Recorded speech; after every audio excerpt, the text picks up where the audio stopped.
Vamos a ver un video acerca de determinación de áreas, ¿vale? De áreas de un intercambiador para dos configuraciones. Una es en paralelo y la otra en contraflujo. Intercambiador de doble tubo en paralelo e intercambiador de doble tubo en contraflujo o contracorriente.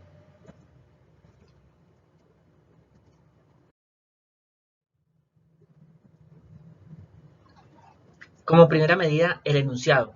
Nos dice que hay que hallar el área del intercambiador en paralelo y en contraflujo si ingresan 7 kilogramos por segundo de solución de alcohol etílico al 90%. Nos dan esta capacidad calorífica y la temperatura de entrada y de salida del alcohol etílico. Y dice que se enfría mediante un flujo de agua, otro flujo que ingresa a 6,5 kilogramos por segundo a 10 grados Celsius. Nos dan el C sub P y nos dicen el coeficiente global de transferencia de calor U. Como primera parte de la solución, hay que determinar el calor que va a ceder el fluido caliente, que es en este caso el alcohol etílico. Aquí vemos que es flujo másico del alcohol, fluido caliente, la H es para hot, por ese sub P de ese fluido, por la temperatura de entrada menos la temperatura de salida. Aquí tenemos los datos y nos da un valor de 640,1 kilowatts.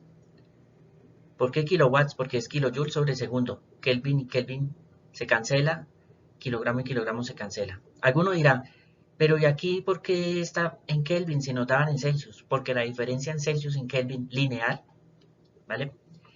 Es igual. O sea, un delta de T de 1 grado Celsius es igual a un delta de T de 1 grado Kelvin. O en este caso, 66 menos 42, que pues lo que nos dé ahí, es la diferencia tanto en Kelvin como en Celsius. Entonces, por eso se puede indistintamente. Si fuera elevado al cuadrado, no. Bueno, por el balance de energía e termodinámica sabemos el flujo de calor del fluido caliente es igual al flujo de calor del fluido frío. En este caso, QH igual a QC. ¿Listo? Reemplazamos QC por la fórmula para despejar de ahí la temperatura 2. Porque no conocemos esa temperatura. Conocemos que entra a 10 grados Celsius, pero no a qué temperatura sale el fluido frío, el agua.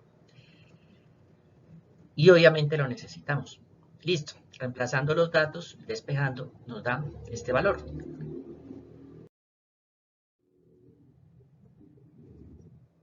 En paralelo, ¿cómo sería el cálculo? Bueno, el delta TML es temperatura de entrada del fluido caliente menos temperatura de entrada del fluido frío menos temperatura de salida del fluido caliente menos temperatura de salida del fluido frío. Es decir, para paralelo, las entradas y las salidas son por el mismo extremo, las entradas por el mismo extremo opuesto, las salidas para ambos fluidos.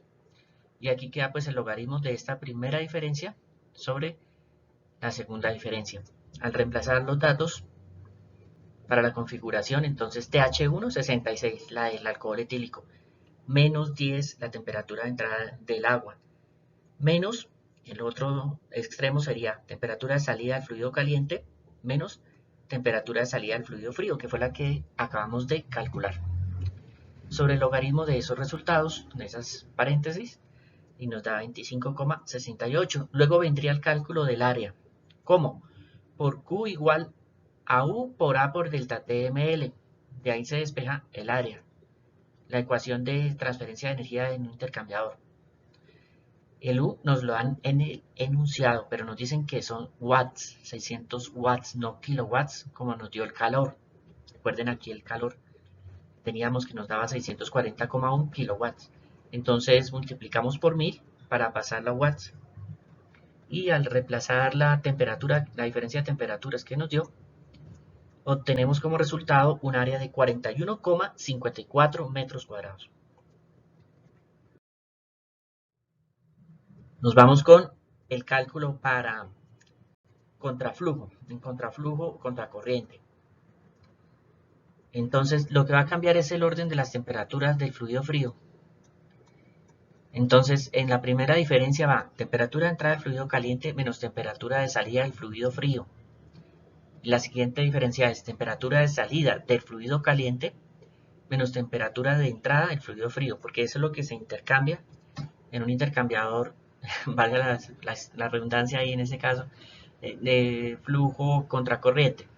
Entonces el fluido frío sale por la misma entrada del fluido caliente, por el mismo extremo por donde entra el fluido caliente. Y pues vemos que la diferencia es mayor, 32,24 grados Celsius. Y ahora al reemplazar en el área la misma ecuación, no cambia el Q, no cambia el U, el delta T es el que cambia. Al tener un mayor delta T, vemos que tiene un menor área de transferencia, lo cual es conveniente que el intercambiador sea más pequeño, digamos para el mismo flujo de calor, con los mismos datos de temperaturas de entrada y de salida de los fluidos, pues el intercambiador a contracorriente es mejor porque requiere un área menor. Y eso es todo. Muchas gracias y espero sus comentarios. Hasta la próxima.